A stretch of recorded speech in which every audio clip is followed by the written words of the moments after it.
In this video, I will render the shot to my hard drive. Yeah, it means it's almost done. Well, I don't know. Let's render the shot and see if everything is correct. This is a thing in Nuke. Sometimes it's very heavy to cache the shot on the timeline here and to be able to play it real time to see that everything works. So most of the time what we do is like we output the shot and we watch it. And then if something is wrong, well, we come back in Nuke. But before outputting it, like I noticed between those two clips, between the previous video and this one, that I think that my defocus for the background is a little bit too much. So I will come back to my defocus node here and reduce it a little bit, maybe to 0.5. I think it's better if it's a bit sharper. All right, that's it. I'll close the defocus for now.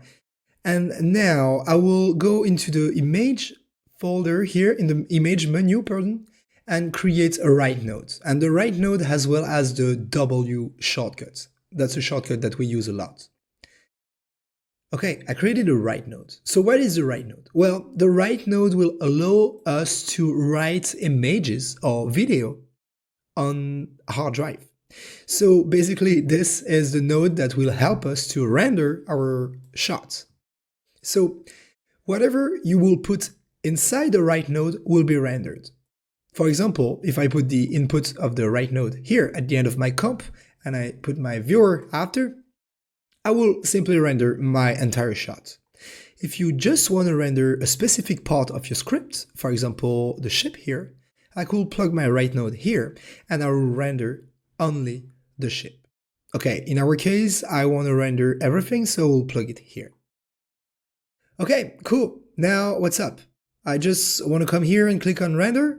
No. Unfortunately, we have few other stuff to do before being able to render. It's not big, but bear with me.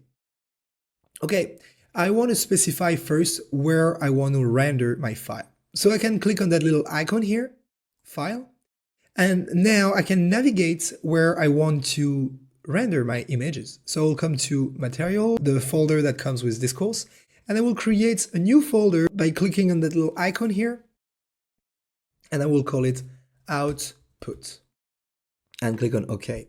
Now I will give a name to my file and I will call it my first shot in Nuke. That's a long name, but at least we know what it is. And now we need to specify the extension of that file. What file type we want to render. So here I will do .mov. If you on PC and you don't have the QuickTime codecs, maybe you could try to render with AVI, okay? But in my case, I will use MOV and we'll click on save. Now, a few things changed as soon as we clicked on saved. And why? Well, Nuke automatically detects the extension we mentioned here and changed the file type here for MOV.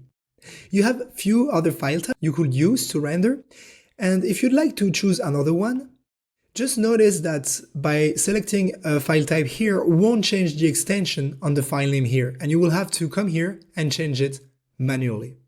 Okay? But now I will just use the MOV file type. Now, when you choose a file type, there is options coming with this file type. And here with the MOV, well, you can choose the codec mainly. So you can go ahead and choose the codec you prefer. Like here, I think I will use the ProRes 422 for that case. And here you could choose the frame range. And if you have an audio file that comes with the shot, you could specify it here. Unfortunately, we don't have it. And here, if you know how to tweak your codec, you could do it in the Advanced tab here. But I don't want to touch anything. Now, I will simply come here and click on render. And no, it's not done. We need still to specify the frame range. So sometimes when you click on render, it will come here and set to input. Well, be careful with the input frame range because sometimes it's a little bit messed up. If you imported like recently another video file or image sequence that have a different frame range, it could be the frame range of that last video file. So what I like to do is to set it up to global because the global frame range will go and pick up the frame range that we specified in the project settings at the beginning of the course. So it's a safe way to know that we are rendering the right frame range. However, if you'd like to render a specific frame range, well, you can come here, select Custom, and write the frame range that you'd like to render. Okay, I will go back to global, make sure that my frame range is correct from 1001 to 1090. Okay, cool. And I will click now on OK. And the shot will render. And I will cut the video and meet you when it's done to see the final result. See you there.